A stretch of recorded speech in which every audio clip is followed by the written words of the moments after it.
Saya tidak perlu sebut namanya. Ini orang bule tapi pintar bahasa Indonesia. Dia ngajari bahwa nama Tuhan itu Tuhan. Waduh, ada Tuhan bernama Tuhan. Ini ada ajaran baru lagi. Bahkan yang lebih mengerikan, dia katakan nama Yahweh tidak bisa dipertahankan. Justru nama Allah lah yang bisa dipertahankan. Waduh, ini penyesatan berat, saudara-saudara. Karena itu terpaksa saya harus menyanggah. Dan ada banyak sanggahan-sanggahan saya terhadap pendeta-pendeta yang menghina nama Yahweh. Dan itu merupakan kewajiban saya untuk meluruskan. Termasuk juga kalau kita berbicara tentang kitab perjanjian baru, apakah ditulis di dalam bahasa Yunani atau dalam bahasa Ibrani. Mereka seringkali menyerang kepada kita dengan pertanyaan begini. Coba Pak Yakub buktikan, kalau inskripsi perjanjian baru itu ditulis di dalam bahasa Ibrani. Ini teolog, saudara-saudara. Sehingga mereka memberikan jawabannya, pertanyaannya itu menohok. Tapi kalau kita tidak bisa memberikan jawaban dengan baik, kita akan ditertawai oleh mereka. Jawaban saya, ya memang tidak ada. Loh, betul kan? Tidak ada kan? Ya tidak ada karena sudah dibakar. Terjadi pemberontakan terhadap bangsa Israel, antisemit, yang pada akhirnya pemberontakan yang paling berat yang pada zaman Bar Kokhba. Ini sejarah, saudara-saudara. Bagaimana semua naskah-naskah, walaupun itu bukan kitab suci, itu dibakar semuanya. Kalau saudara pergi ke Israel, jangan lupa pergi ke satu tempat yang namanya Yad Vashem. Saya sudah sampai ke situ. Yad Vashem, di sana ada diorama, sebetulnya merupakan diorama penghancuran Holocaust bangsa Israel yang dilakukan oleh Hitler. Ada 5 juta orang lebih bangsa Israel dibantai. Itu cukup bagus. Saya pernah sampai ke New York dan saya lihat diorama yang sama, tetapi masih bagus yang ada di Israel. Itu segala laki-laki perempuan ditelanjangin bulat, suruh berdiri mepet sampai tidak ada space lagi untuk bisa jongkok. Semua berdiri secara pepet-pepetan. Kemudian di ruangan itu dikeluarkan gas beracun. Semuanya mati. Setelah itu mereka lempar ke tungku untuk dibakar menjadi abu.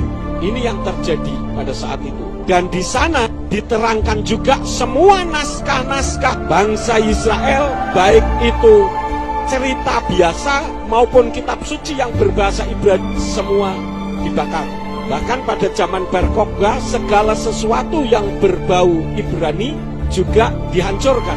Makanya bangsa Goyim, orang-orang yang bukan bangsa Israel yang sudah mengakui Yeshua HaMashiach sebagai Tuhan dan Juru Selamat, yang disebut dengan Nasrani itu, mereka takut.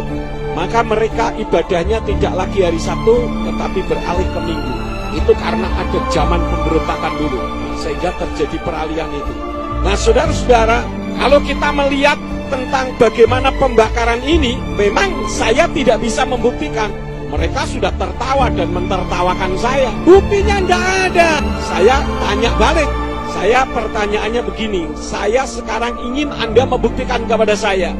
Tulisan tangan Matius, Markus, Lukas, Yohanes yang ditulis di dalam bahasa Yunani.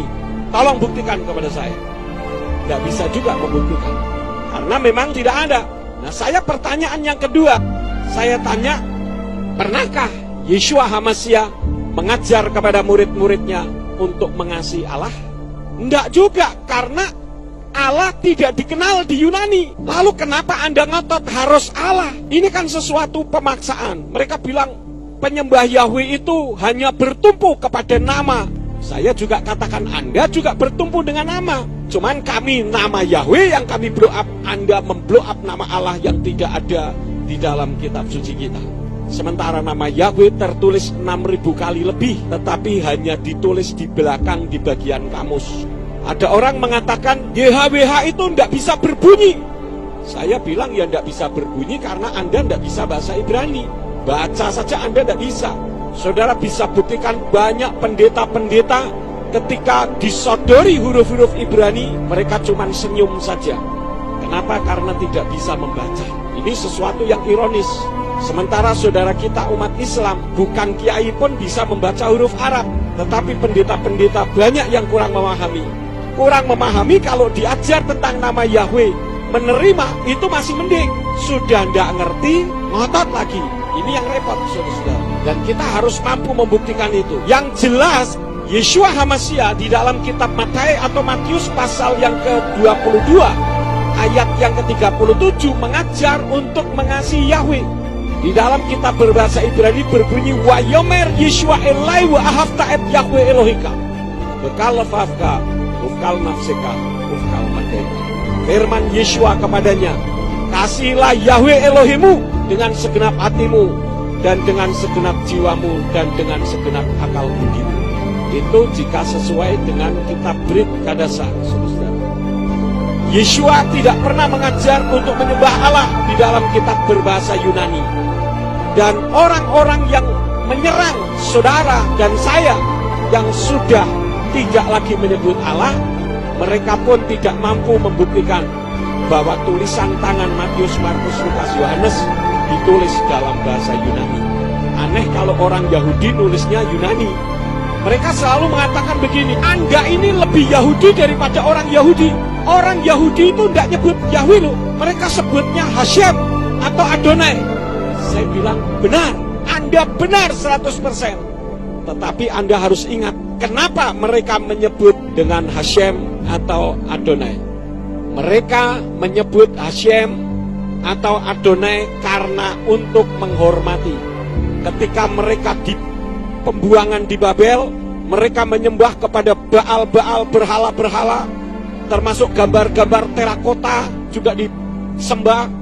Tetapi Bapa Yahweh mengasihi mereka, lalu mereka dipulangkan dari Babel ke Israel. Nah, sejak itu mereka merasa tidak layak untuk menyembah kepada Yahweh yang penuh dengan cinta kasih. Maka mereka mengganti menjadi Hashem dan Adonai. Hashem itu dari kata Ha yang artinya itu, Shem itu nama. Jadi Hashem itu artinya nama itu. Dan Adonai itu dari kata Adon Ani.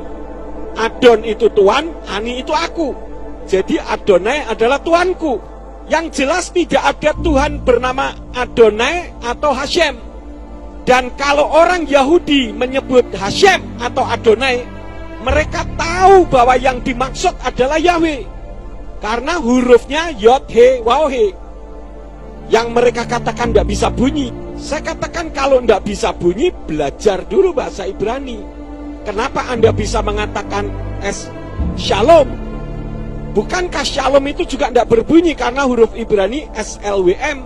Kenapa Anda bisa berseru-seru haleluya? Bukankah haleluya itu hurufnya HLLWYH? Memang huruf-huruf Ibrani itu huruf mati semua. Jadi YHWH itu bukan berarti tidak bisa berbunyi. Saya katakan kalau YHWH tidak bisa berbunyi, tetapi Tuhan menyuruh Musa atau Mose untuk menulis, saya katakan Tuhan itu merupakan pribadi yang paling bodoh. Sudah tahu huruf tidak bisa berbunyi kok disuruh nulis. Betul nggak, saudara? Bukankah semua yang ditulis itu untuk dibaca? Dibaca kan bisa dibunyikan. Jadi kalau tidak bisa bunyi ya belajar supaya bisa membunyikannya. Dan orang Yahudi menyebut Hashem atau Yahweh karena untuk menghormati. Beda dengan orang Indonesia yang anti dengan nama Yahweh. Mereka mengingat nama Yahweh tetapi bukan untuk diterima, melainkan untuk ditolak. Karena Yahweh dianggap sesat, identik dengan salah satu sekte yang ada di Indonesia yang menolak Yeshua HaMashiach sebagai Tuhan dan Juru Selamat. Mereka menyebut Yehova dan mereka masih juga menggunakan nama Allah. Jadi kita ini diidentikan seperti itu, saudara.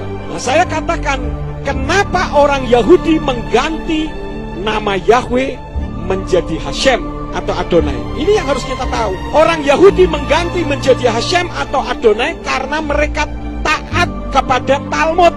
Talmud itu merupakan pembahasan para rabi, orang-orang Yahudi tentang kitab suci yang ditulis. Itu Talmud, saudara.